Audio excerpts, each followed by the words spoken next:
the dead is a miracle, doc. They counted me out. Moment of truth, counting it down. Underdog story was down for the count. Back on my feet, back with a mic, back on the beat, back with a family that bang in the streets. The game on lock, I stand with a key. Standing my ground, I am counting the fleet. Standing my ground, I am planting my feet. Taking a stand, embracing my destiny, shaking his hand, flipping the script. What's going on, everybody? Welcome to the Sunday night CrossFit Talk. It is a Sunday where my Bears didn't lose. Yeah, I guess that's one way of looking at it. Yeah. Eventful weekend for sure for the Bears. Yes. We did not lose today. True. Today. You almost didn't lose. My goodness. Well, that's just the story of the Bears. Every week I text you and I'm like, they've just brought it back close enough to break my heart. Yeah. And they did it again on Thanksgiving Day, right before my family was getting in. Yeah. And then a colossal, horrible coaching mistake. Oh, Yeah, it was just confusing watching, honestly. You're like, what is happening? I am yelling at the TV set. Call timeout. Call timeout. And it's just tick, tick, tick, tick, tick, tick, tick, tick, tick. Over. I was happy. Of course, they were playing Jamie's Detroit Lions, Lana's Detroit Lions, and you guys won. So. Pulled it out. We didn't play well. On the flip side, through some weird coincidence of events, my Penn State Nittany Lions are going to the Big Ten championship game. Crazy. And for the whole season, I've been like, I don't care about the Big Ten championship game. It's about the playoffs. Just get there. Like, I would rather not play in that game, make it to the playoffs, have a home game in the first round, and go through that way. Now that we're in the Big Ten championship game, my mindset's like, let's win the Big Ten. Yeah, right. Who are they playing? Oregon. Because Ohio lost, right? Is that why? Yeah, that is why. They were favored by 20-some points and lost 13 to 10. Terrible game. Yeah.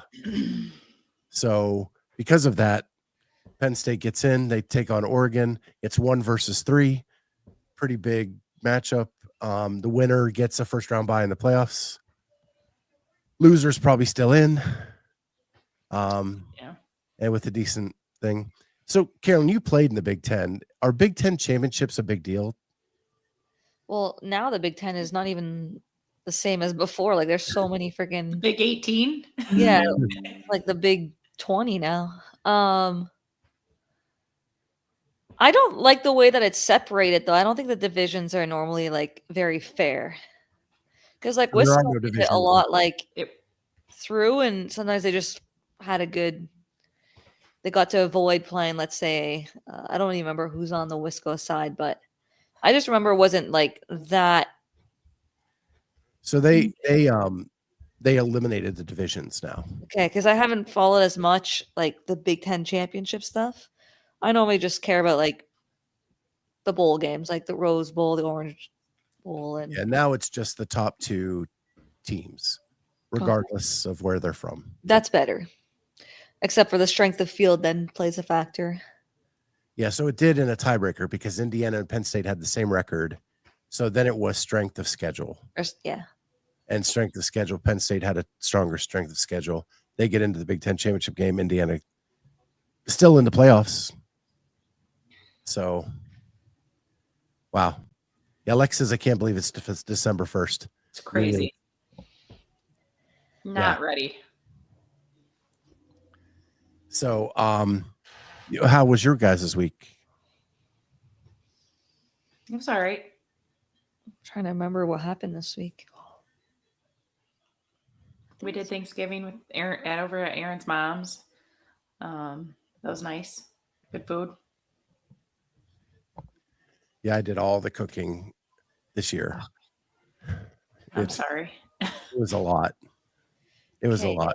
Important question. Who decorates for Christmas here before Thanksgiving or after Thanksgiving? I'm an after. Oops. I'm a don't know. never. So my tree is Never. still up. So there you go. I'm the Grinch. Yeah, we don't really decorate for any holiday. Me neither.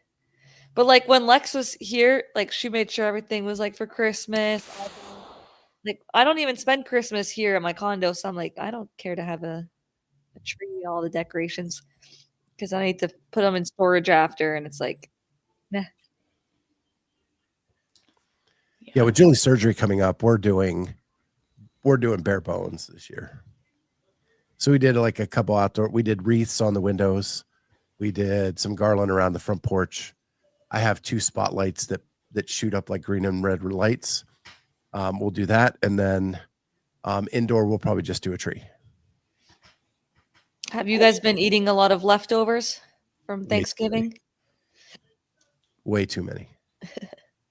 I just brought one little Tupperware thing home from Aaron's mom's. I had a little of that for lunch, so I'll have enough for lunch. And we had Aaron did deviled eggs, so we had egg salad sandwiches yesterday. What's your favorite dish of Thanksgiving normally? That's a good question. Maybe the stuffing. I've never been a huge stuffing person. Oh man, it's got to be the right stuffing. Yeah, I don't even know. Like it used to be stuffing for me. That was like my number one. I don't even really care for Thanksgiving food anymore. So I'm not a huge I don't like turkey, so we always have ham. We had ham. person. See, we get ham and turkey. I love turkey. Like it's so like when my mom makes it, or dad, either or, it's so juicy, it's so good. Yeah, we never do turkey. I love it. So, Oh. Ken Walter says my wife does the inside. It looks like an episode of the Hallmark Channel. Aww, I do the outside Griswold, but not gaudy. that's If awesome. you're going Griswold, that's kind of gaudy. I love the people that decorate. I don't have the time or energy for it or the budget. So I just don't have much storage. Like I have Yeah, a little like locker downstairs at my condo, but I need my hockey bags in there and suitcases and all that. Like I don't have a place to put all the decorations. Uh-huh. I have a place for my gym though. Like that's priority, but not decorations. Great. Yeah, we used to go all out, but we actually have a street light in the front yard of our house, like on the sidewalk in front of our house. So it mutes out all the lights. Oh. So it's like it kind of defeats the purpose of all the work. And then for a while it broke, like someone hit it or it went out. I don't even know. Like it didn't work for like a couple years. Then we went all out again, and now it's back on. So I just do the spotlights. So Ken Walters again. That girl, Carolyne, you got to do both. Come on, Scott, no turkey. If I had like I love smoked turkey in a barbecue joint, but I do not like it like roasted or whatever. It's always dry, and my mother-in-law is so bad at it. Like you have to have My parents are really good at it. It's like it's very, very juicy. Lex says pumpkin pie. That is good. Yeah, I like that. I lived in the South for 4 years. Sweet potato pie is one of my favorite things too. And then Lex asks, when's her surgery? It is January 6th. My birthday. That's your birthday? Yep. Aaron's is January 10th. Yeah, so she'll go in. We actually got the approval letter in writing yesterday. So there were tears of joy Good. yesterday about all that. She will do one overnight. So she goes in for the surgery. She'll spend one night in the hospital. She comes home the next day. And we have to move a bed to the main floor for her to sleep on the main floor. And and I'm taking a few days off to just take care of all of her needs and all that kind of stuff. So we're super stoked because she's been in a lot of pain lately because she can't get any of the cortisone shots or anything like that leading up to the surgery. So it's just the pain is building. And it's been, yes, Lex, it's a full knee replacement. So we're super stoked for that. Get her back on the mend. Are they doing both? Or just they don't do both at the They same will. time? They're not doing them at the same time, but she will have both done. Okay. So the first one is January, and then my benefit year ends in July 1. So they're going to do the second one before July 1st. So it's all on the same benefit year, because we'll max out the amount we have to pay. And so the second one will essentially be free. Yeah. So yeah, when the letter came, it was like Christmas morning. Aw. Like she was. I know all she was worried about that. Yeah. So that was awesome. Good. Well, we have a CrossFit show to do tonight. Now that we've got everything out of the way from the catch up, don't forget to like and subscribe to the channel. Hit that notifier so you first know when new stuff comes out. But before we get into a lot of like what I have on the agenda, I wanted to read a couple comments from last week about some of the stuff we talked about. So Amy Hill wrote a comment when we talked about the requirements for judges in the new upcoming season. And she said, I think there will be a shortage of judges this year. Not everyone has their L1 or can afford to get it. Thoughts? I just don't think that. I think people are overestimating how many people are going to need judging. I mean, what did we say? It'd be like 1,700 men, something like that. Estimating. Yeah, I mean, it's not like 1%. worldwide, like Yeah. that's not like in your state. Think about how many that is, and then you divide that. Like I think there's plenty of. Every box has one, and you just do one at a time. Well, you Like, have to have L1 and the advanced judges course. So Like I get that they want people to sign up for the L1, and that's, I mean, it is a great course. I have my L2 now.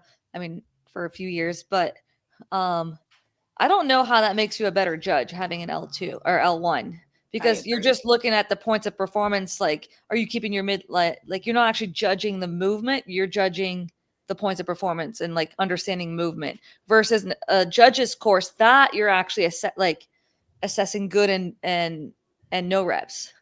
I don't know that someone that has their L1 is any better of a judge. Like, they understand what we're looking for, I guess, but there's nothing in there that you're not going to get through an advanced judges course or just a regular judges course on what you're supposed to be looking for. If you were new to the show, before I started doing any of this media stuff, I was a judge. I judged at the highest level. The only thing that makes you a better judge is judging. Yep, experience. Right. And because it goes at a speed that most people are not accustomed to watching, especially if you're doing elite athletes. And they are trying to go right on the line to be as fast as possible by meeting the standard. And so it can get hairy when people are moving fast with some of the movements. And the only way you get better is to keep doing it. Yeah, like whenever I do workouts, like my members don't even want to judge me. They're like, no. I'll be like, anyone? And no. So I have always gone like my owner at the gym that's done mine. But yeah, people like are scared to do it as well, and they lack the eye too. Yeah. It's not, I started as a fanboy, then became a judge. So then when you're sitting there and you're judging Amanda Barnhart in the center lane at regionals, and you're going, oh my gosh, I have to no rep Amanda Barnhart. Like, and you have to get over that quick. Mm-hmm. Because if you want the sport to be the best sport it can be, you can't be fanboy at all. Right. But like, what I'm just curious what that advanced course will look like if they're actually going to show gray reps versus like the traditional judges course is just like so obvious what they're trying to get us to look at. And it's not how it is when it's the fast 1% that actually needs those. Like, we are right on the line for the most part, right? Right. So that just always, And then plus, like the judges course, you can redo it as many times. Someone can send you the answers, and all of a sudden you have your advanced judges course because it's the same test over and over, and it says to not do it, but people do it. Yeah. So that's like, are you actually a good judge, or did you just retake it 20 times and or got the answers from someone just to have the judges course and then judge someone? Like that's going to happen as well. You know what my best learning experience as a judge is when Rogue went online and I was judging Saxon Pancheck and everybody was in their own box doing their own thing and it was all over the world. You were one of the judges? I was Saxon's judge. And so everybody had an earpiece in during the event. And if a head judge saw something, they would communicate with you in your earpiece. Make sure you watch this. Like, and it was so good as a learning experience. Like, oh, I never thought of that. Or that was never part of a course, right? It's just, and it was such an easy way for the head judges to communicate with the judges. And because it's Rogue and everything is done to such a great level, it was done where nobody even knew what was going on. Because I had an earpiece in my ear, nobody saw it, and then you call the no rep, and you've learned during that process, so you don't do it again.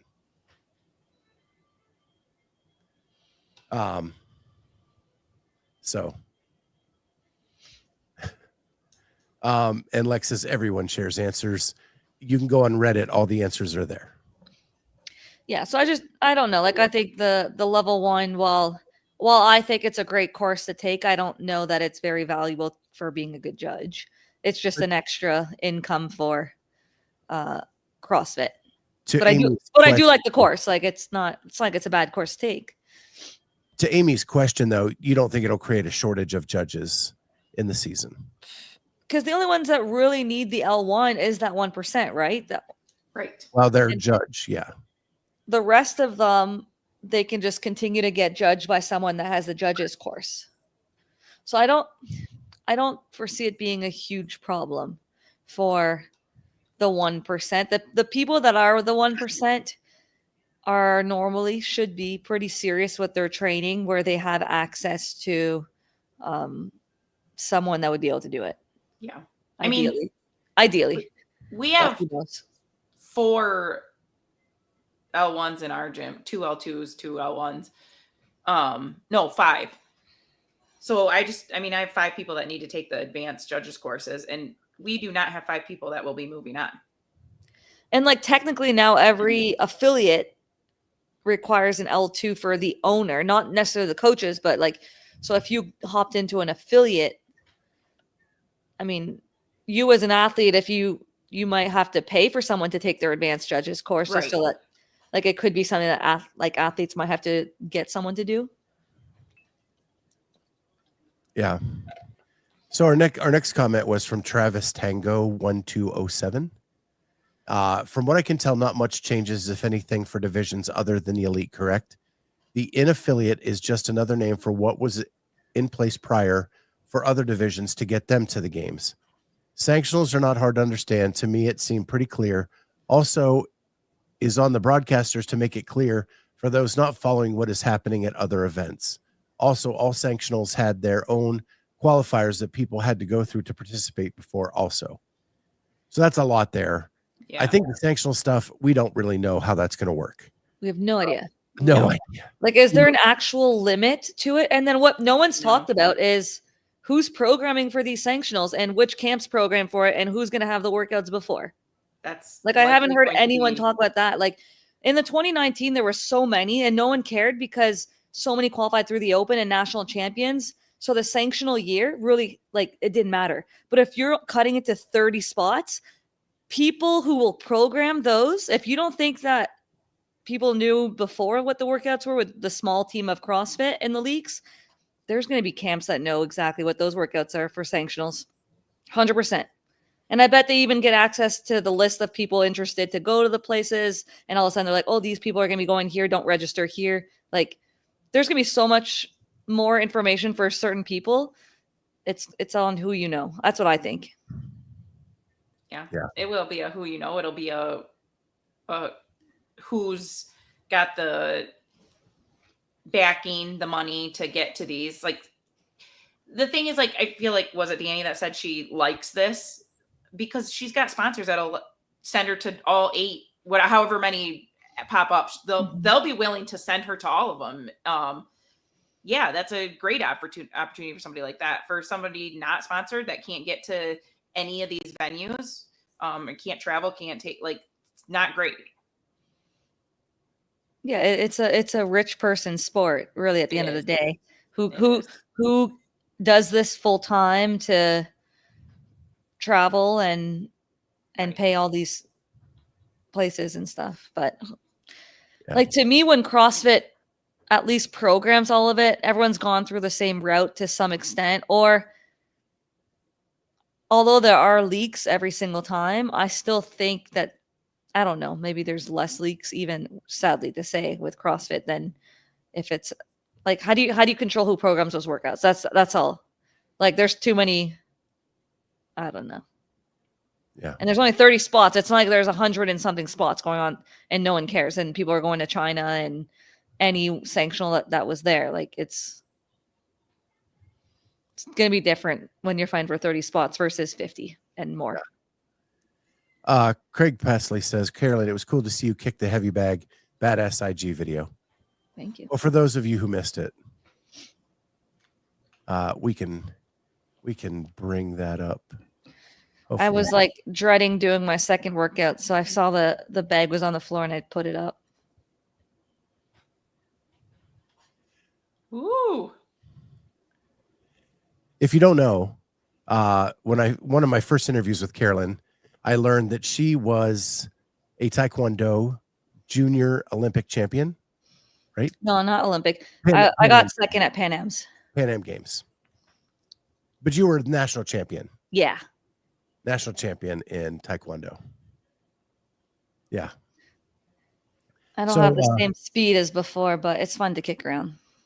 Don't mess with Caroline in an alley. That's what that means. That's cool. In her hometown, there's a Bob at one of the gyms that she really rips on. Well, my second semester at school, so there's a program that with like a local community college that kids can get a credit, like a university credit, if they take this either a fitness class that's like after school or during lunch, or a self-defense. And my this one worker at school came up to me this past week and was like, yeah, we're looking to do either fitness or self-defense. They're like, we know that you'll do the fitness if that's of interest to you, like if I want to pick that up like as an additional job. And then they're like, and we would just hire someone for the self-defense. I'm like, I got this. I was like, I'll do the self-defense one. So now, second semester, we've added a self-defense class that I'm going to be teaching at lunchtime. That's awesome. So I get to buy all the bobs and stuff. They're like, you're going to get a budget and you can buy whatever equipment you need for your self-defense class. I'm like, great. So Ken Walter says, in other words, she's a badass in everything she does. Pretty much. And Lex says, Caroline watched Cobra Kai this week. I did. I had to finish the newest episodes that were out. I am almost there. Don't spoil it for me yet. I'm a big fan. I was a fan of the first few seasons. I'm having a hard time getting through right now, but hopefully it picks up. I like it. So there's that. We had a couple more comments real quick. Harley Mom 223 said go Lions against the Bears, and she got to win. Here we go. Lynn, one of our frequent commenters, has her own draft for the Hall of Fame. Hall of Fame for me, no one asked, but still. Qualification, people who've changed CrossFit landscape. First draft, Rich, Mayhem. Matt, best all-around competitor. Miko, first international athlete who showed that the rest of the world could compete. Also, first, more well-rounded athlete. If you've touched a skier, you know Miko. And then she has Brent Fikowski, best long-term athlete performance so far, 9 games appearances, 3 podium finishes, 6 top 5s, and a reason people 5'8" and greater thought that they had a chance in CrossFit. Fair. Then her and Caroline get into a little bit of a back and forth, but no back and forth. We agreed with each other. Right. But you were just going back and forth. Yeah. So I said I don't think Dave Castro should be in the first round. I think it should be athletes only for the first few rounds. And I think it's telling that our sport would even consider putting like the creator programmer above the athletes. It's like I don't even think people would put Dana White above the athletes of the UFC in the first round. Like it would be the athletes first. It's just like it's similar type personalities. Like I don't know. To me, you don't put that first round. Like you wait. I'm not saying that he wouldn't be like for everything he's done to the sport, but I would always put the athletes first, especially the previous champions and stuff. Says an athlete. Yep. Athletes first. Okay. So I do want to. So Ken said Greg Glassman should be the first inductee and only the first year. Here's my thing with Greg. I think he did as much to damage the sport, and this Hall of Fame is part of his sport. In 2018, when CrossFit was ready to take off, he decided to blow it up. And I think that you can't just blindly put him into the Hall of Fame without that fact being considered. Yeah, if you're speaking more about the sport versus the methodology, like that's completely different. If it was a methodology Hall of Fame, sure. But the sport, he's self-admitted was hands off the sport anyway. Yeah, the sport was Dave and his team. Cluck says, today I learned Lynn Najiri is actually Brent Kikowski. Oh, well, we met Lynn, so yeah, we know she exists. All right, so now into our rundown. Last week we talked about it being leaked that Katrin may or may not be retiring, and that was a big faux pas that I am so glad that I've never made, but I could have made in any, could have made 100 times before. Yeah. However, she did make an announcement today, and so I'm going to play that video real quick, at least the first part of it, because it's actually produced by the Buttery Bros, so it's a very long announcement, but I wanted to pull that up. Whoops, wrong one. Let me get her. I was looking for our Dubai stuff.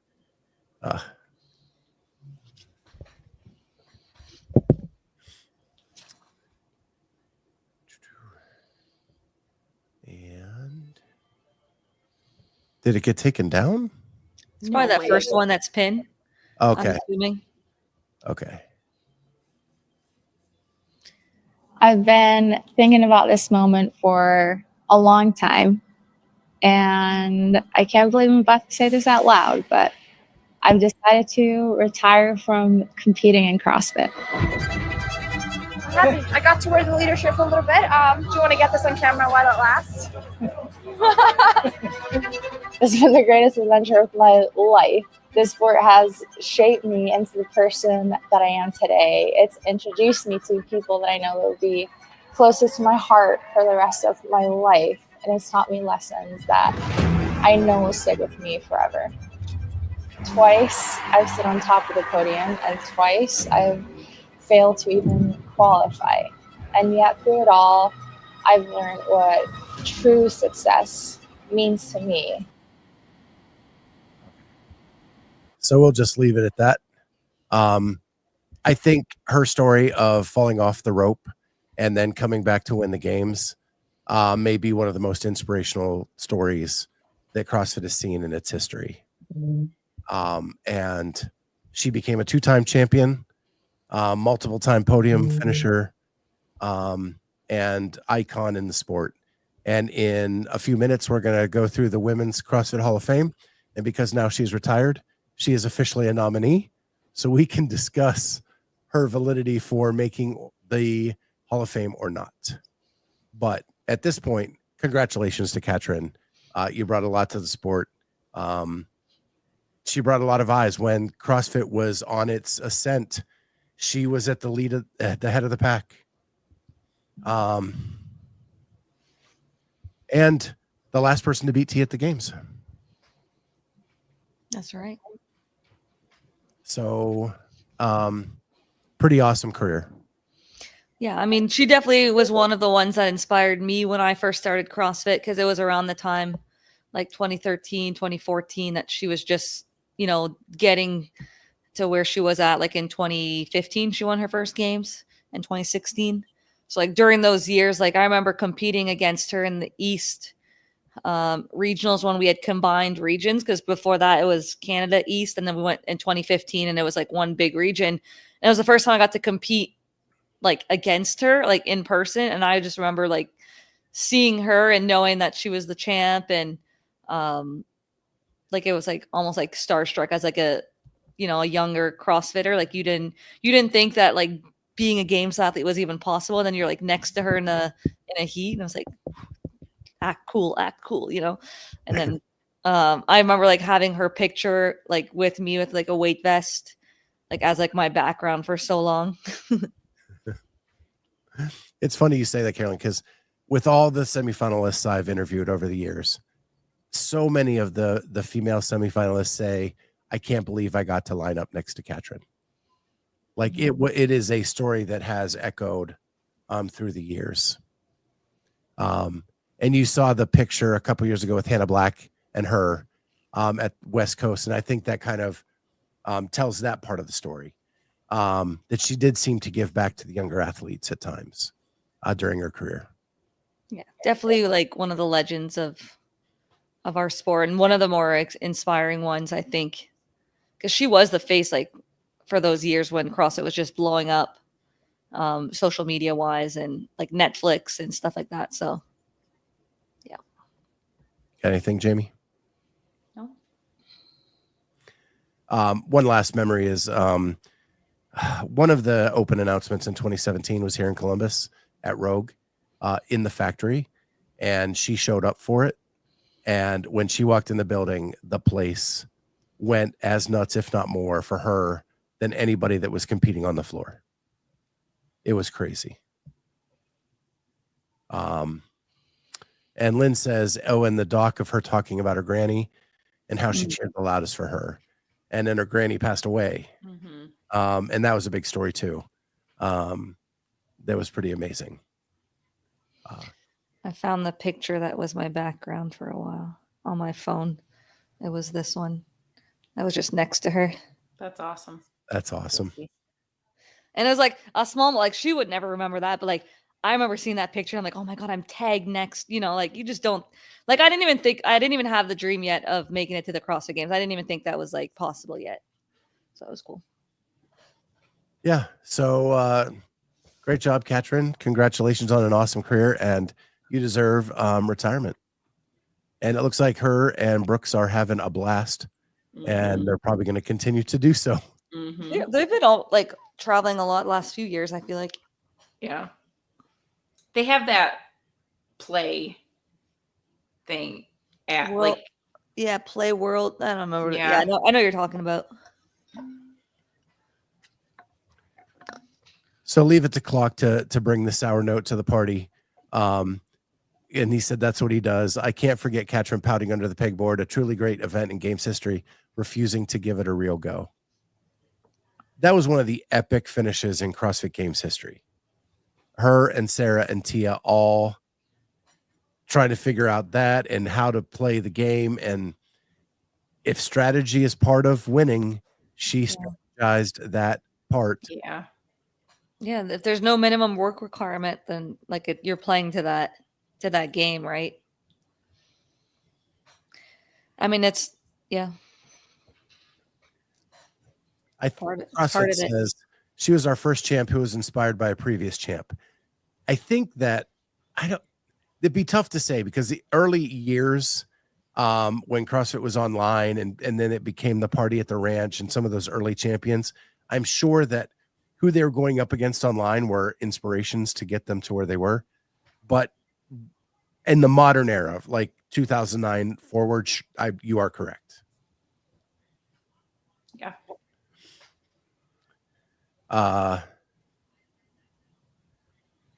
Ken Walters, my son was in an NHL training camp with her husband. He said he was a great guy. Well, they're not married yet.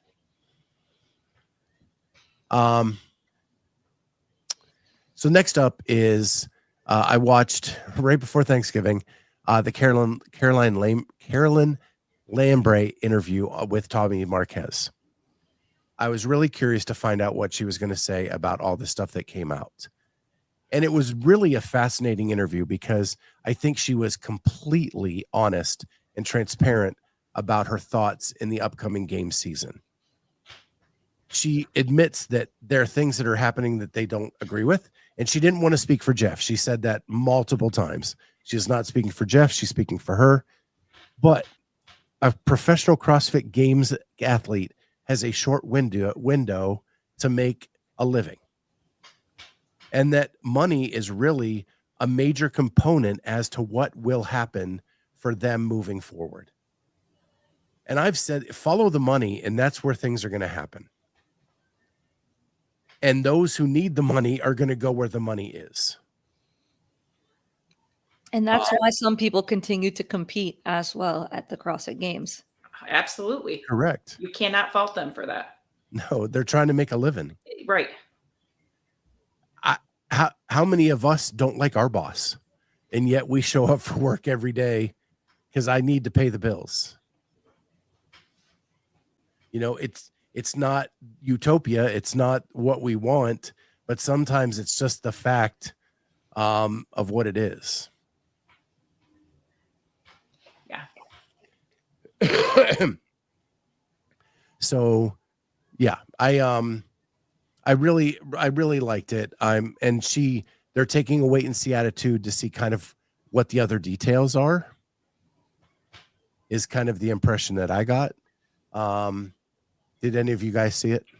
I didn't watch. I watched clips of it. I do need to watch it in full depth because, like, when Savan brought it up, I feel like his interpretation of it was like way out of left field. It did, like, what I've heard, as it is often. Yeah. I don't know. I just was like, that's not what I'm hearing her say. She did seem to be speaking a little bit for Jeff.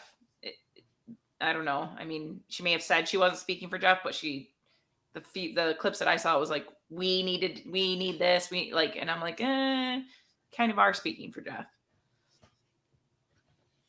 But, yeah.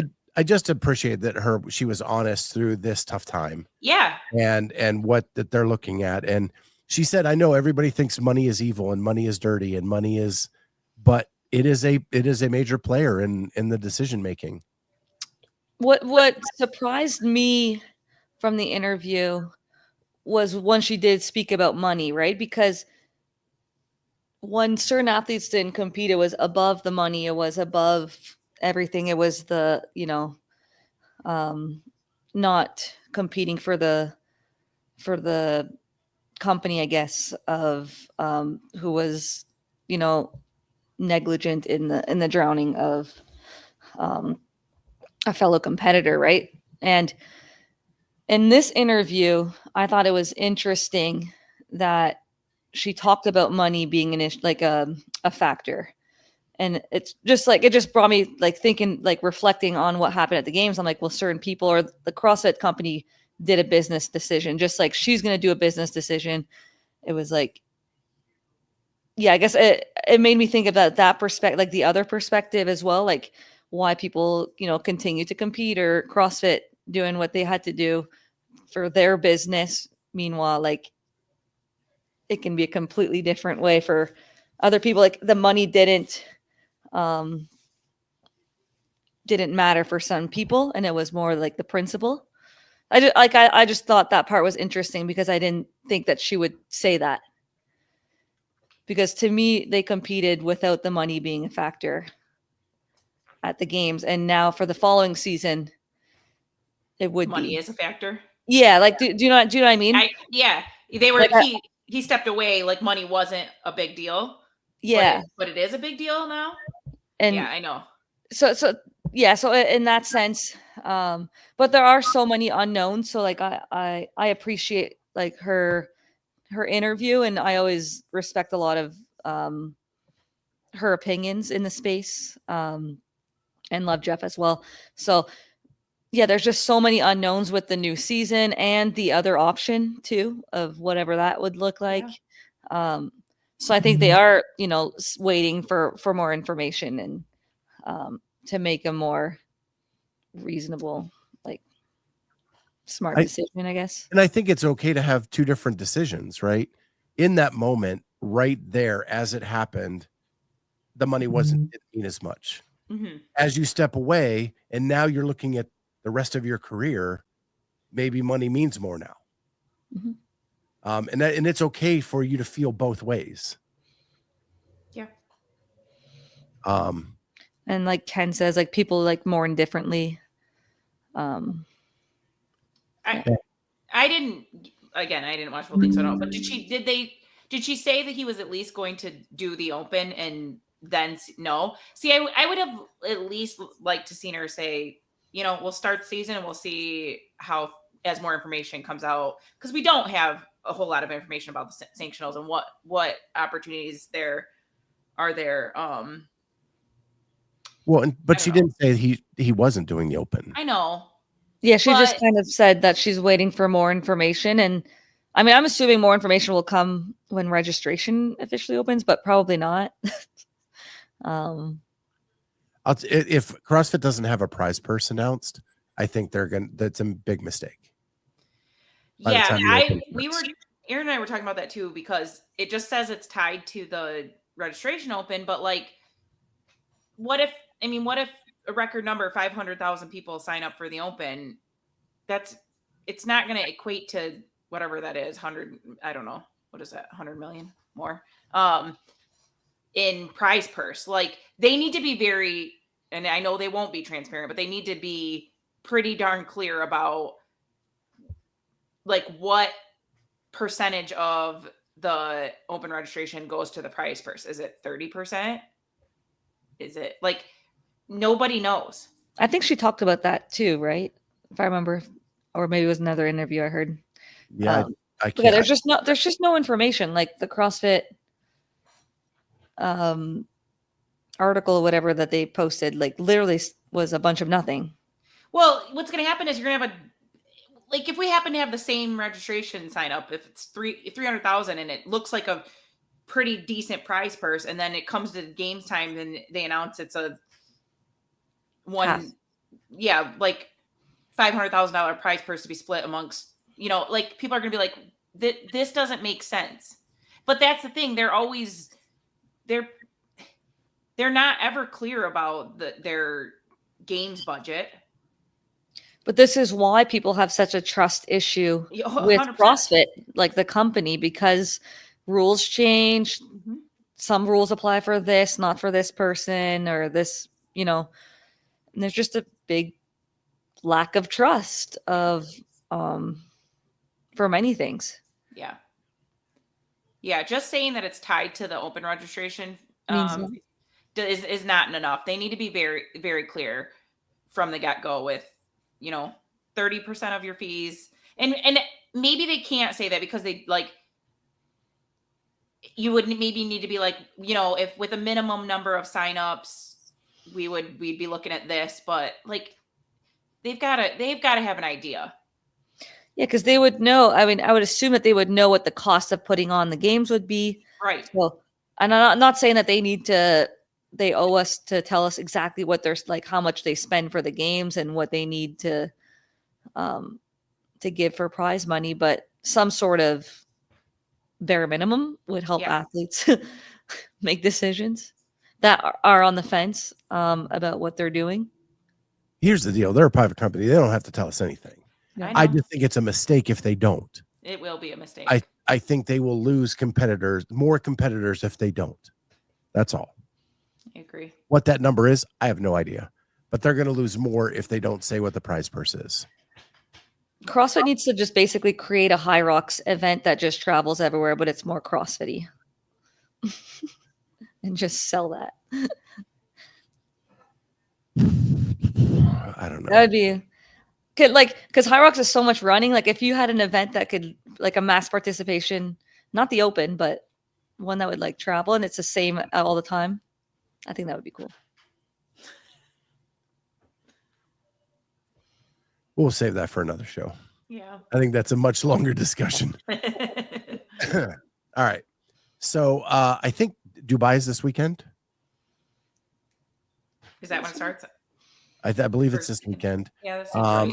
There's some, big names competing in Dubai. I'm going to share the leaderboard so you can see who those people are. And Ken, I didn't say, yeah, High Rocks has bad standards, but it would be new. It would be our rules, not. Annika's not their going. rules. So this is the women's field for Dubai. Ooh. Aline Wurst, Andra Moistus, Andrea Solberg, Annika Greer, Brittany Weiss, Deanna Pinchuk, Elena Caratala, Elisa Foliano, Emily DeRoy, Right. Erica Eklund, Gemma Hauk, Hannah Black, Hannah Hardy, Jamie Simmons, Julia Blaze Jaska, Julie Cato, Karen Freyova, Kristen Holta, Laura Clifton, Linda Kiesman, Margot Massette, Maria Langfors, Maribel Gallardo, Gallardo. Mathilde Garnes, This is a good field. There's some good ones. Nicole here, Oda Lundgren, Sylvia Garcia, Susan Trepner, Valencia Magalotti, and Var Thurman Mo. So they're competing this week. Also, I guess Fit Fest, Patrick said in the comments, Fit Fest is going on this week. Yeah. But we probably won't get to see that as well. So any predictions of this field, who will do well at Dubai this weekend? Like, give me two who will do well and a dark horse. Dubai likes machine stuff. They always do a max lift. Have the workouts come out yet? I didn't see any list. I haven't seen them. There's a lot of endurance. There's a lot of machines. There's always a max lift of some sort. Usually long endurance, something. I'm gonna pick Holta. Yeah, it's hard to bet against her. She's so well rounded. If Jamie's healthy, Jamie's always good. Patrick says they have a brutal 5K obstacle course. Nice. Like that just calls Kristen Holta to me. I know. Yeah, I think Holta's gonna do really well.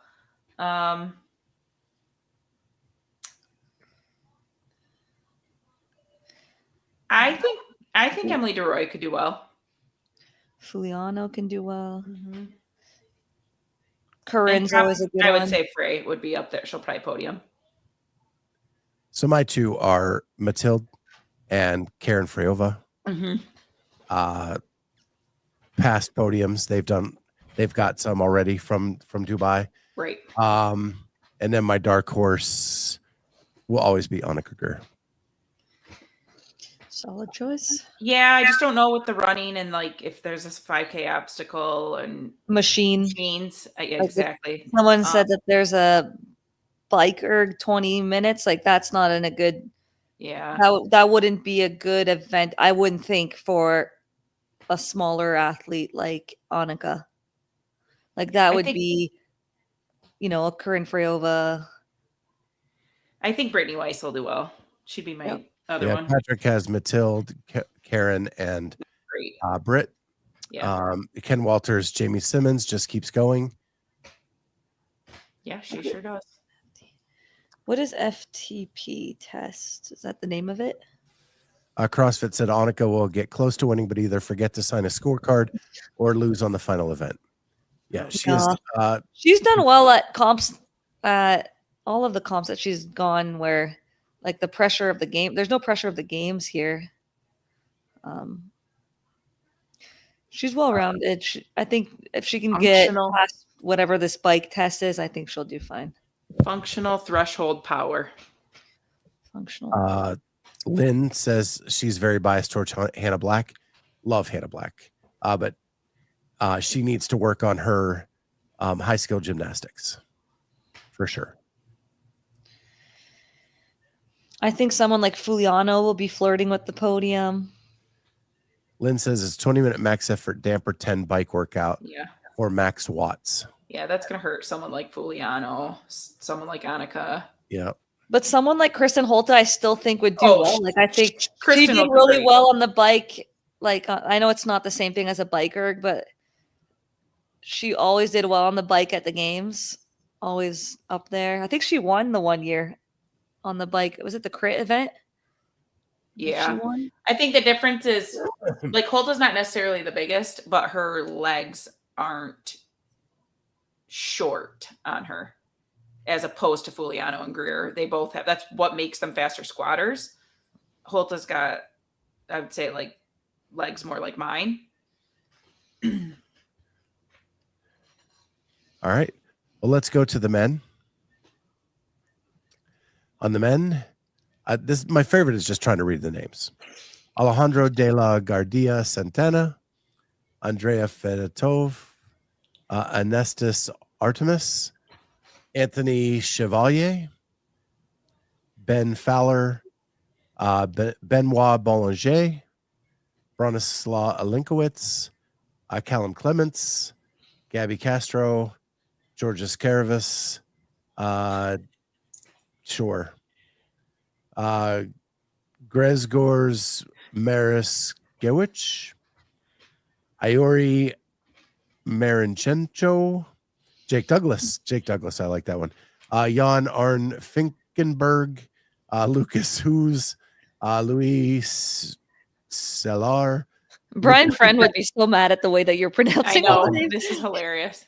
Michael Wazlowski, Miko Lilleforge, Moritz Fiebig, Nika Maseradza, Nicholas Serraliolotis, Pedro Martins. I can't even give that one a shot. If anybody wants to jump Brzezinski? in. I don't. Rodney L. Gudini, Spencer Panchek, Woo!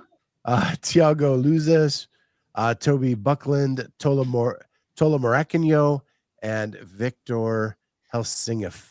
Helsinghoff.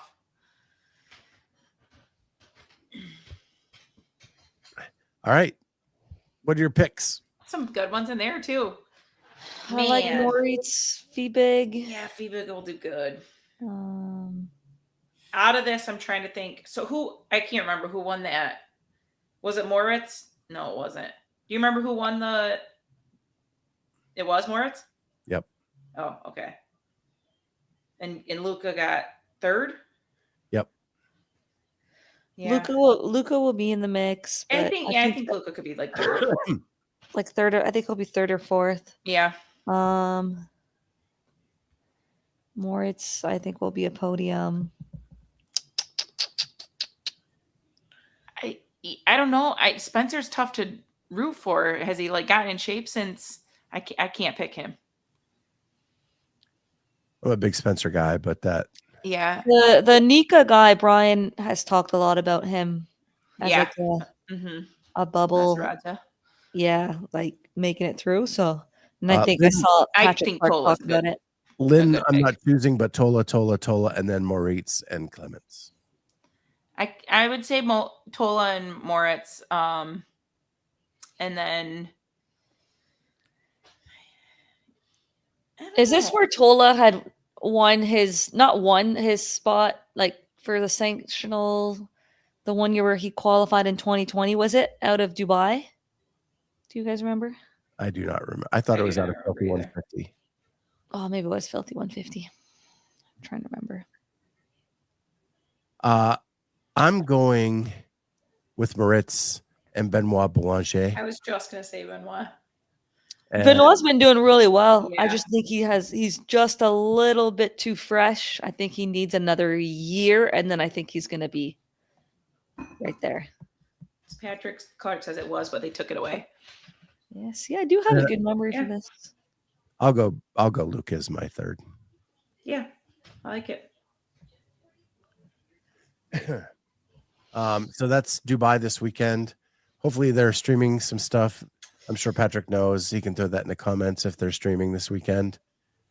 When we talked about FitFest, he said, hold a moment. They're hearing rumors. Uh-oh. So I don't know what that means, but I will look into that more after we get off the air tonight. Say that again. When we mentioned Fit Fest, Yeah. Patrick said, hold a moment, he's hearing rumors. So I will dive into that after we get off the show tonight.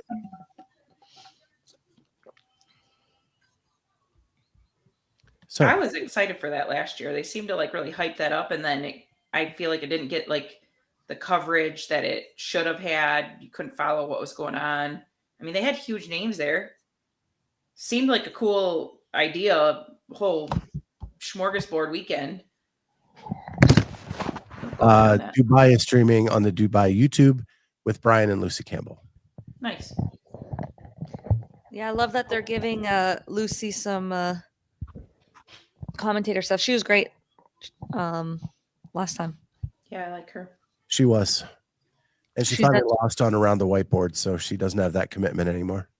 Yeah, she's done a great job with the commentator stuff. The next thing I have up is Josh Murillo and Hiller have been going back and forth. I don't want to get into all it because it's now like 5 videos deep. So it's like the inception of CrossFit.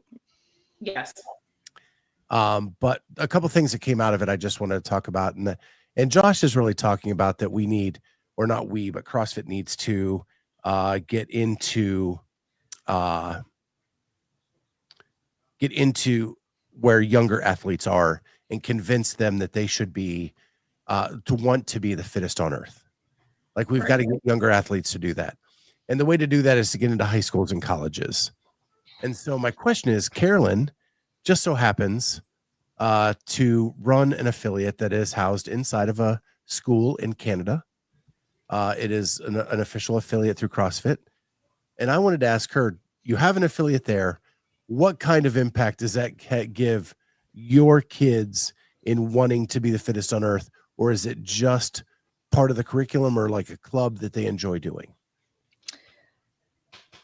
I'm going to be honest. I don't like teach any of like the sports stuff, like in terms of there's no kipping I've ever taught students. It's more just like the basics of strength and conditioning using the CrossFit methodology and understand the 9 foundational movements and just how this can supplement their training for their sports. And because there's no scholarships in CrossFit and it's not a recognized sport, I don't see the value of pushing kids into CrossFit full time or anything like that at that age.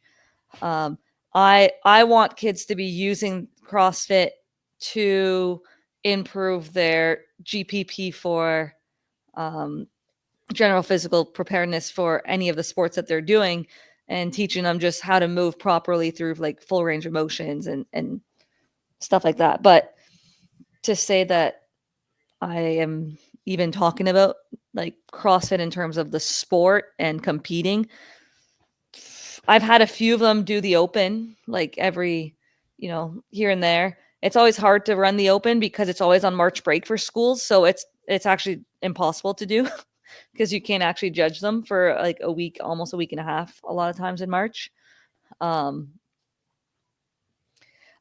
I mean, the idea of influencing the youth is good, but I'm not a believer in specializing in CrossFit. Like, ever. It wasn't meant to be specialized. It was meant to supplement and to like not specialize in CrossFit, basically. Yeah. So people are asking about and bringing up money. Your affiliate, you don't charge the students to come. No, so to have an affiliation for a high school, you could pay the affiliation fee or you can get it for free, but it's free for students.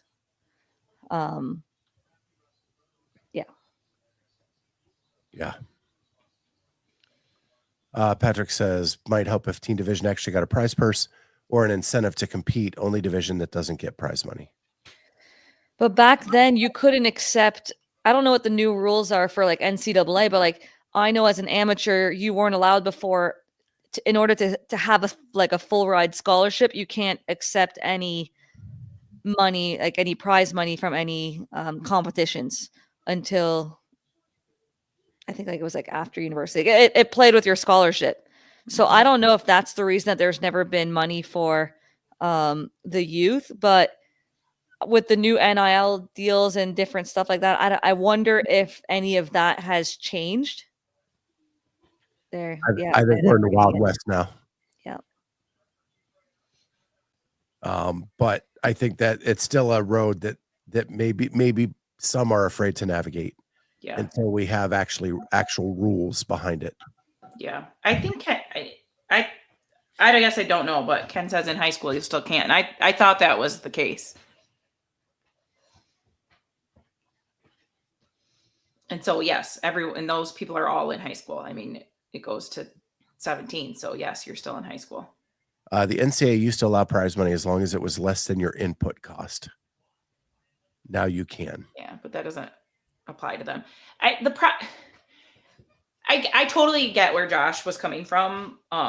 Yeah, you want these like people graduating college that are top of their sport to be like, wait, you're the fittest on the earth? Because I think I'm pretty darn fit.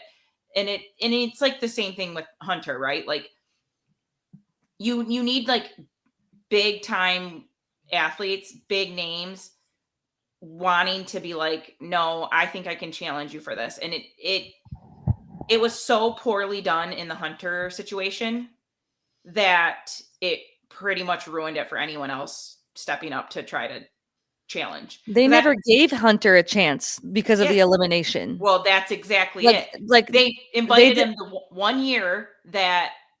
But if Hunter got to do the full games, I 100% agree. I think this is the problem. They ruined the way they did it, and it sucked because Hunter is. He would have done great if it would have been any other year. Like other people can bomb one event and continue on. Like he didn't even do that bad. He had, in my opinion, he had the lane that was the turf was shady there right at the end because several people in that lane did the exact same thing he did in every heat. So it's like, I don't know. That was frustrating. But I think had that gone off well, yeah, Hunter would have been top 15, and it may have encouraged like a football player or a basketball player to come out and be like, I'd like to give this a shot. I'd like to see where I wind up.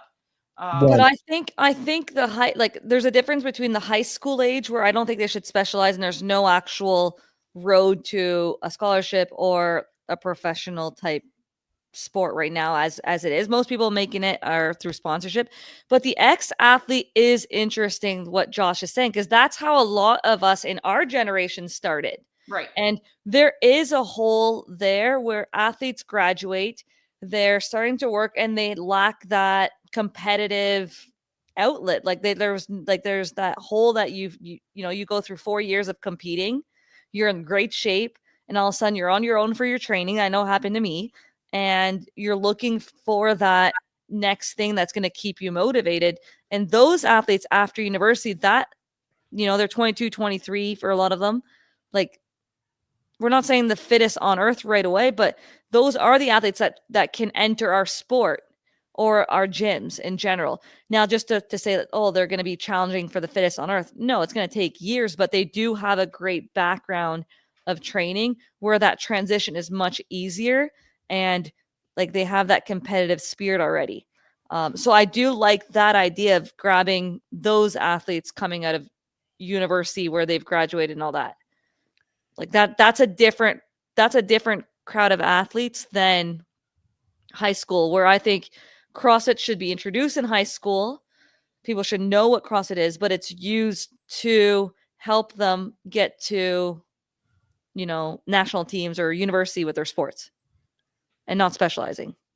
Yeah, I think what some of the bad examples that Josh gave were like Saquon Barkley. He makes way too much money to jump down and do this, right? What you're looking for is those guys that get a tryout and they're the 80th guy on the roster. They only take 53. They're never going to make an NFL team, but they're a freak athlete. They just can't run the right route, or they can't. But most of those athletes are specialized on one spectrum, like a Saquon Barkley is very explosive speed athlete. First of all, we never even test speed in CrossFit. Let's be serious. I'm mad about that because I like running speed, but like we wouldn't even help him anyways. Like he'd have to go long distance, and we don't know his his body weight stuff. But like a decathlete, those are the ones I'm interested about, because when I was during the Olympics watching the decathletes Instagrams, and they're hang snatching for the females like 200 pounds and stuff like that, and the males are doing it like they're strong enough, they're athletic. I'd like to see those athletes go into our sport and stuff like that. But I think there's a lot of pro ones are normally specialized, and that's why they're pro. They get to that professional part like there. So, Clock, this is the exact person that I had in mind. So Velus Jones is a freak athlete and he is strong, he is fast, but he cannot catch a ball. Like he just cannot catch the ball, right? So he gets cut from the Bears. His NFL dream is over. Mm-hmm. If you shift focus and you start working on your CrossFit stuff, I think he's a hidden gem that you could see do something. And then he's a name because he was a legend at Tennessee. He just washed out in the NFL. Or like Tim Tebow was an all-around athlete who at Florida was a legend, and then he gets to the NFL and he just doesn't have the right. He is not specific enough for the NFL to be successful. Patrick says, do what the WWE does. They invite athletes to a camp and teach them the fundamentals, and then evaluate them and offer contracts. I mean, like it would be cool to do some sort of a combine. Like the grid lead had, combine stuff for them to see who would be on their teams, but like just like a CrossFit combine of like testing long, short gymnastic stuff. But there's no contracts. Let's be serious. Yeah, I mean, it needs. We have no money.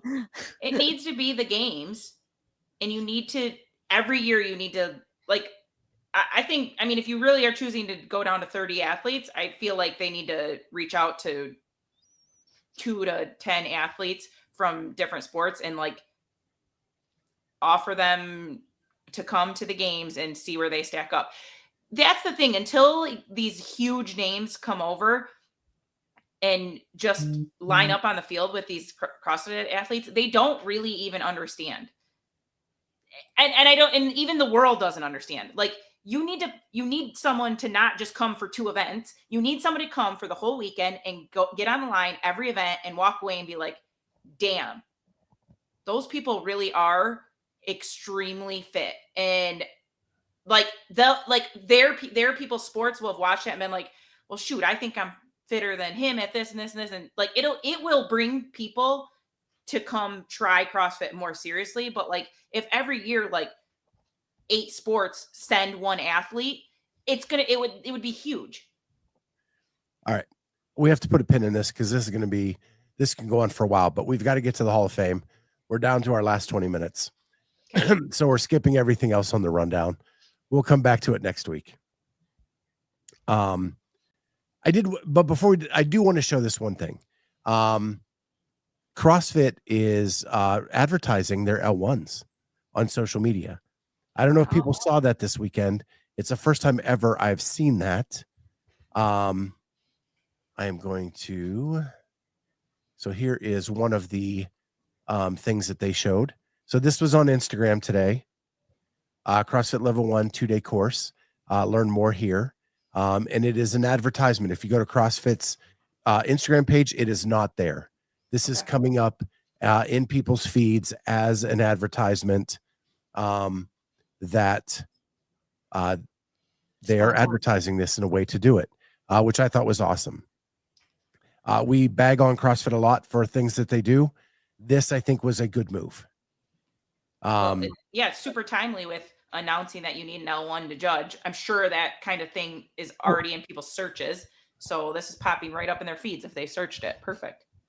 And working for the state of Ohio in unemployment and reemployment, this is the high unemployment period of the year. This is when people are looking for jobs.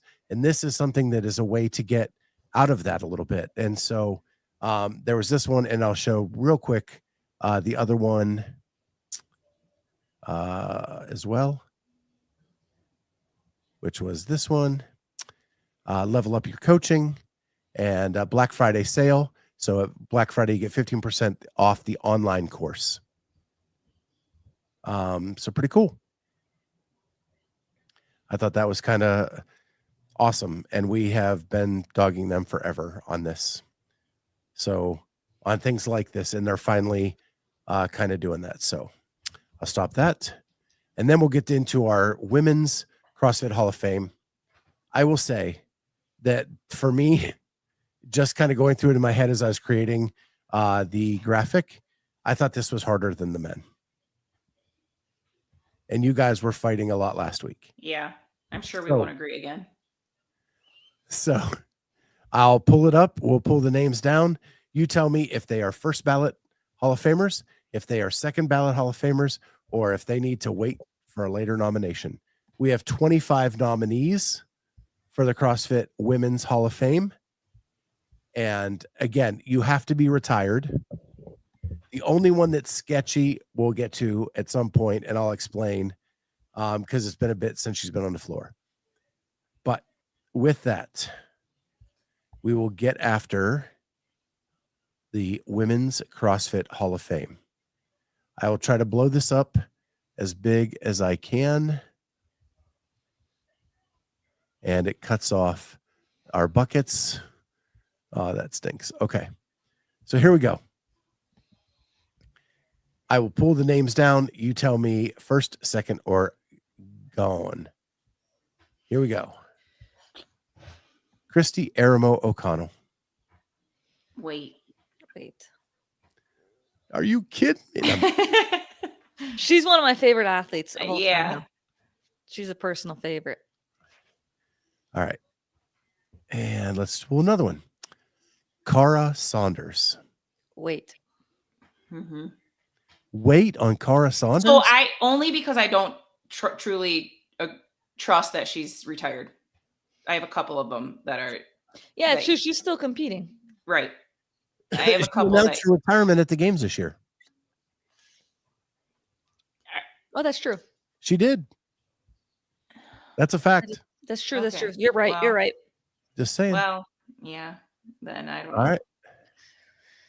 I think falls Okay. into the same stuff with like Brent, like too soon. Like you would pick earlier people also.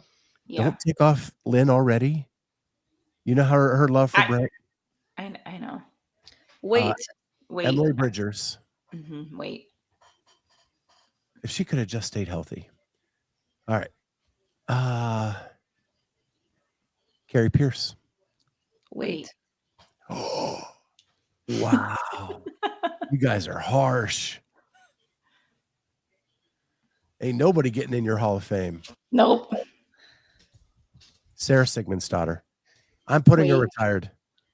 Okay. Well, I have her on wait. Wait. 2-time podium winner. Yeah. People forget that.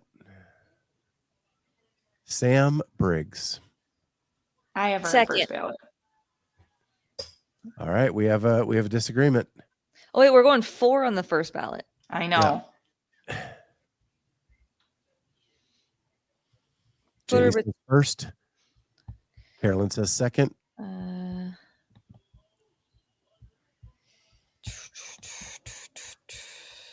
She won 1 CrossFit Games. Yeah, but her longevity beats out so many of the other ones. And I me. love Sam Briggs. She was hurt so much. But she still could make it, and not your prototypical big, strong athlete. All right, you guys got to come to an agreement. I'm a second right now. I want to think about who. Let's put her between the first and second. We can decide after. She does have a few. I'm looking right now. She's got a few 4th places too. Right. 1, 2. Lynn says Briggs even beat the men in most workouts and remember. Okay. You know what? Let's put her in the first one.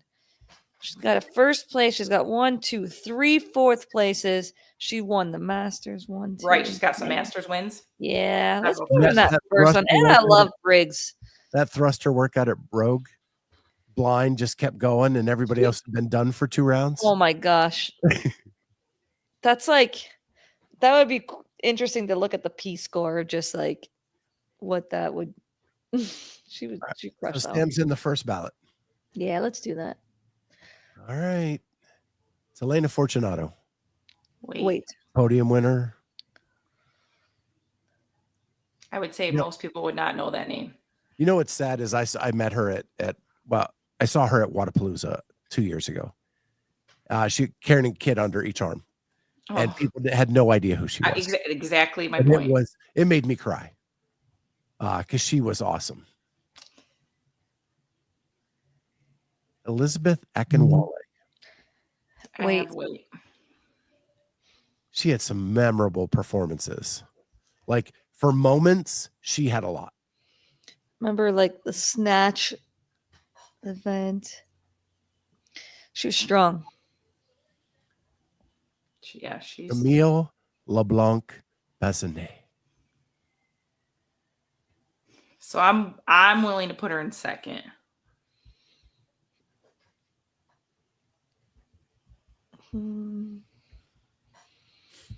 I'll put her in second for now.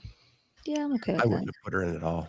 I wouldn't. So, I yeah. wasn't thinking about putting her in. I didn't thought even- you would want her up. So okay. Yeah, I'm okay with not having her on, but She won the one time, and after that, I don't think she was really relevant. I agree. Teens finishes the rest of the time. I know. like I agree. We can wait on her. I would Just- wait. I think Okay. there's better. Okay. I'm fine with waiting. She's not my favorite, so I would wait. Becca Voigtmiller. either for first or second, your choice. I have her in second, Okay. and I have Camille out. Okay. Yeah, I'm okay with taking Camille out. You want Camille out? Yeah, that's fine. Bye-bye, Camille. You're a bodybuilder now anyway. Yeah. Nicole Carroll. Original Nasty Girl. Created the educational program. But as an athlete, what Yeah, is she- so I knew this would be your issue with her. So I'm okay with wherever.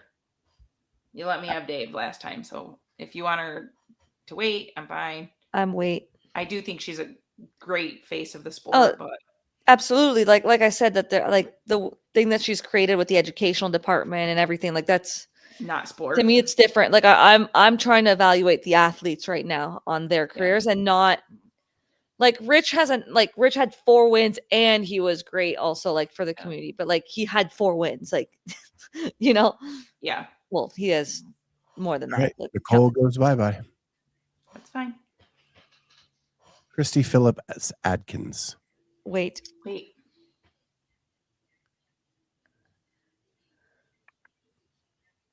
Annie Thorsdottir. So is she actually retired? That I don't know. This is my That's up for questionable debate, one. 'cause she has not competed in a bit. I know. I mean, obviously, I'll put her in first ballot unless we don't agree that she's retired. Then she'd wait. But I'm cool with whatever. I mean, Got she would be a first.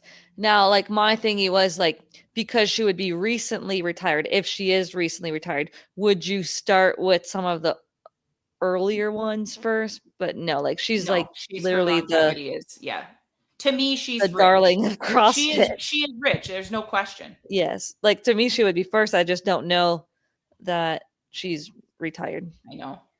Clock says conditional first ballot. Sure. Yeah. Yes. This is back on Becca Voigt. So value longevity over chips. I 100% She's value like an longevity. athlete who played football before the forward pass or basketball before 3-pointers. That's a little much. She actually went to 10 straight CrossFit Games, and she podiumed once, Let me Mhm. look. and in Masters she has done really well. Mm-hmm. If you're counting that. So you're saying Annie conditional first ballot. Yes. Yeah. I need to shrink her to fit. There we go. All right, here we go. Next name, Katrin Davidsdottir, just retired. I have her in first ballot. Like that's the No. thing is I would have her in first ballot, but it's so like I start thinking about what I said about Brent just being retired and why I didn't have him in the second. Brent Uh, never won. Her Annie and Katrin No, are no, Katrin's the literally- first ballot, but I'm saying like she would be just retired, and my excuse for why Brent wasn't yet, like I had put the champions above Brent, like people that had won. So I'm So okay. you're saying Katrin. Yeah. Oh, these daughters are got long names. Hmm. There we go. All right. Michelle Latone. Wait.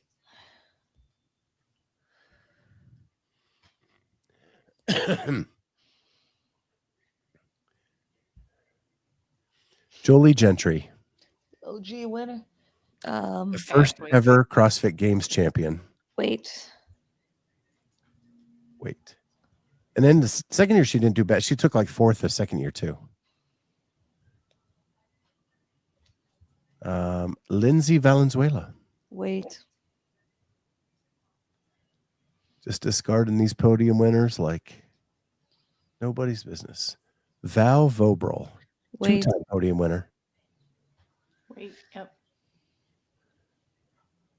And fellow school teacher, I know. Kristen Clever. First. I knew this would start So off. I would put her in second. I'm trying to think of who else you have in the first. So she has. Let me go to her page. Kristen Clever has for the games a first, a second, and 2 fourths, and then a 32nd and 17th. But a first, a second, and 2 fourths is pretty damn good.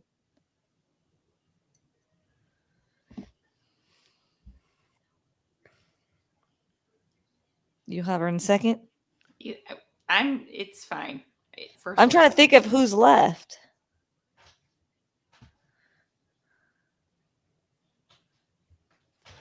Well, Someone who's you can flip flop if you wish.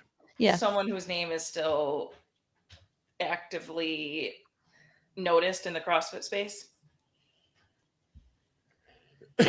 Not retired.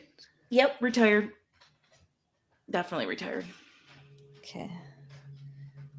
Okay, I have her in first right now, but we can go between first and second if you want, and then we'll wait. Kristen probably has more higher additional podium. So if that's your, I'm okay with that. I feel like 4 years towards Yeah. the podium is pretty good. Plus, she has a win. Agree. I'll give yeah.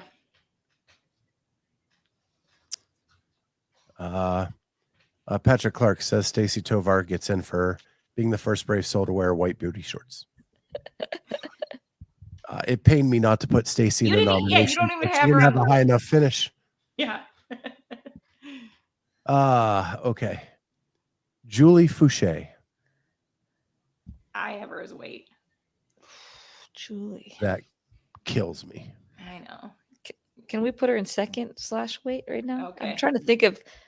I didn't look at the list. I'm trying to think of what. Julie would probably go over my other pick. So by place finish, I just don't like.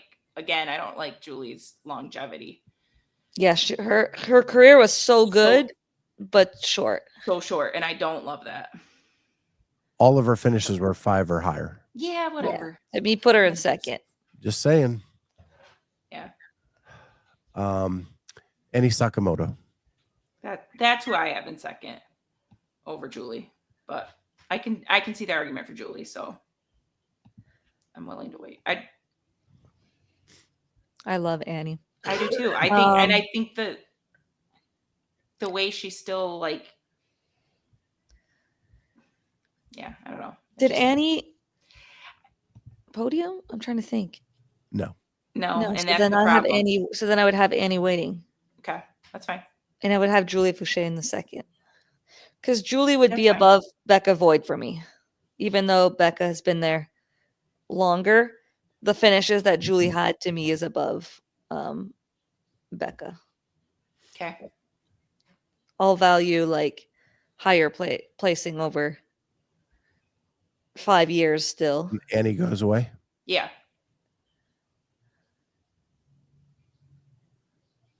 Eva T. Wait.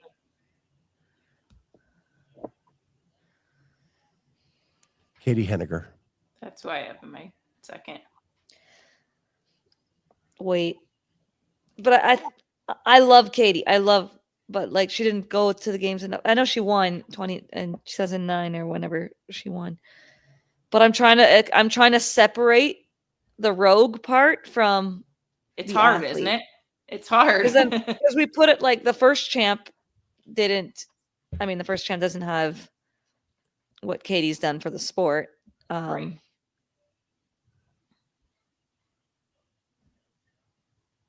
I think we have 2 names left. Put her in Yeah, who weight, are and they? then we might need to bring someone out of the weight. Tanya Wagner. See, She's got a first and a second. I know, but I pick Katie over Tanya. Really? I would. I think the name is just a little bit more well known in the space. Oh yeah. Well, So it's Tanya only went to the games, I think, twice, but like has a Right. first and a second. But I think Katie only went twice as well. Has a Right. first and then rogue. Right. That big thing. There should Patrick's right. There should be a contributor wing of the Hall of Fame. I agree. Maybe we'll do that in the off season. We'll do contributors and make 1 or 2 noms for that. So Tanya, in, out.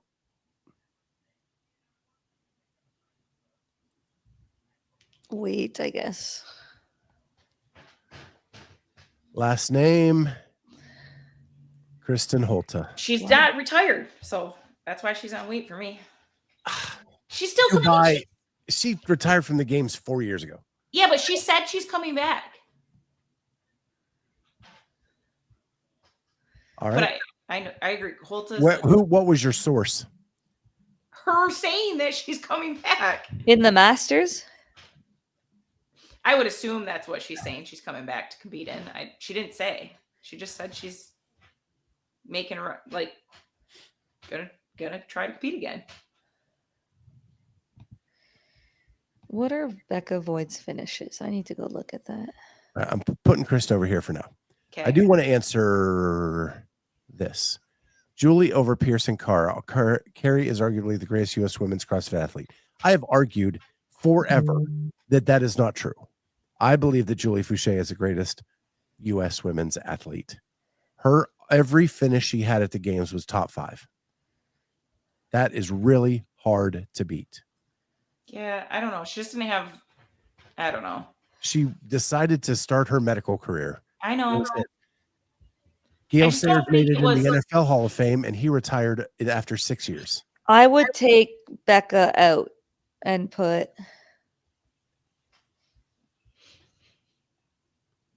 Carrie or Cara. yeah. Or Which who was one? the other- Who was the other one we were just talking about? Kristen. Yeah, I mean, Kristen has the 2019 second place and was always around the top 10.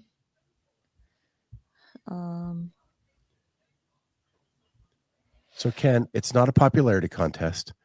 The facts are every finish was top 5. Every finish.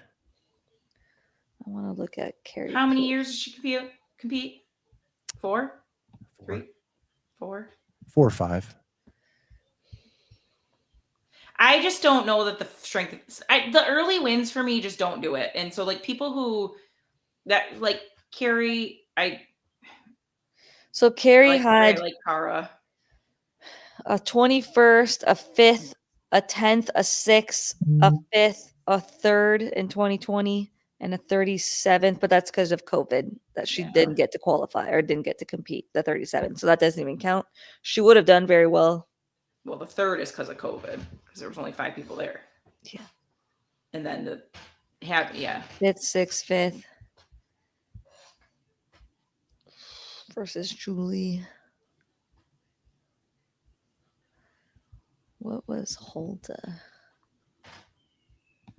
I need to go look at Holta's finishes. Oh, Holta's good though. I know. I only don't have her because A 4th, a 6th, a 2nd, a 7th, a 7th. Ooh, because she's that's not that's retired good. in my mind. But if we want to say, I mean, technically, like Becca's not retired, so I would take Becca out, that's fine. and I would have Holta, Okay. So we're saying But- she is retired. but she's not retired, but she is. Well, neither I is don't know. Becca. Yeah. I mean, Becca's still competing. So if we're gonna have that, if you're gonna pick one or the other, This isn't the Masters Hall of Fame. This is the Elite Athlete. it Hall of doesn't Fame. matter. Just because they're continuing on and can still be competitive. So they got to wait till they're 84 when they stop competing in Masters. No, I was willing to put Katie or Becca in, is what I'm saying. So if we're saying Holta's retired, but like her competing is going to be Masters, I'm fine with counting her because she is retired. Julie Yeah. had to compete against Annie and Sam.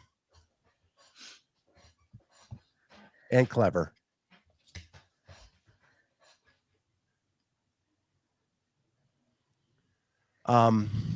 So who am I moving over?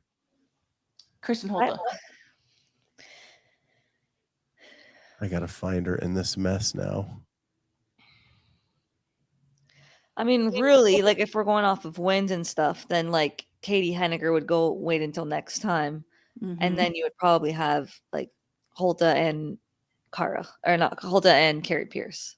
Agree. I think they can Like real it. like if we're going off of I mean, Katie did win at least one time. Mhm. But so did Camille, so did the Julie or Julia, I forgot the first one.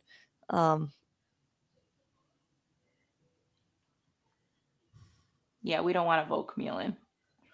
No, it would It's be popularity Julie contest did now. not. Julie didn't take second to Camille. She didn't compete in 14, did she? That's when she tore her Yes. Achilles, Right. So she took second to Annie. or yeah, whenever that like I think it was that 50s workout.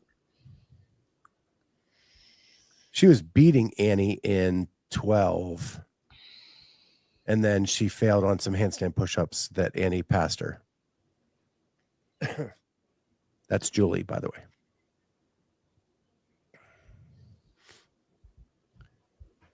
Am I moving anybody else? I'm good with it.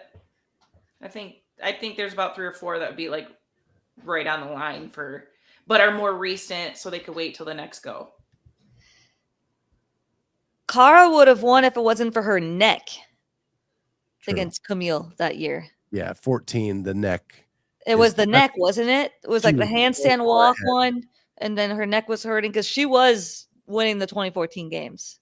It was the overhead walking lunge, and she couldn't hold the bar up anymore because the pinched nerve in her neck. Yep. She was killing it that year. Like Yeah, there she was no way was, gonna she was, beat her. she was healthy. She's winning for sure. I'm convinced that Yeah. Cara would have won the 2014 games. But I again, would pick coulda, woulda, shoulda. I would pick Cara over Camille.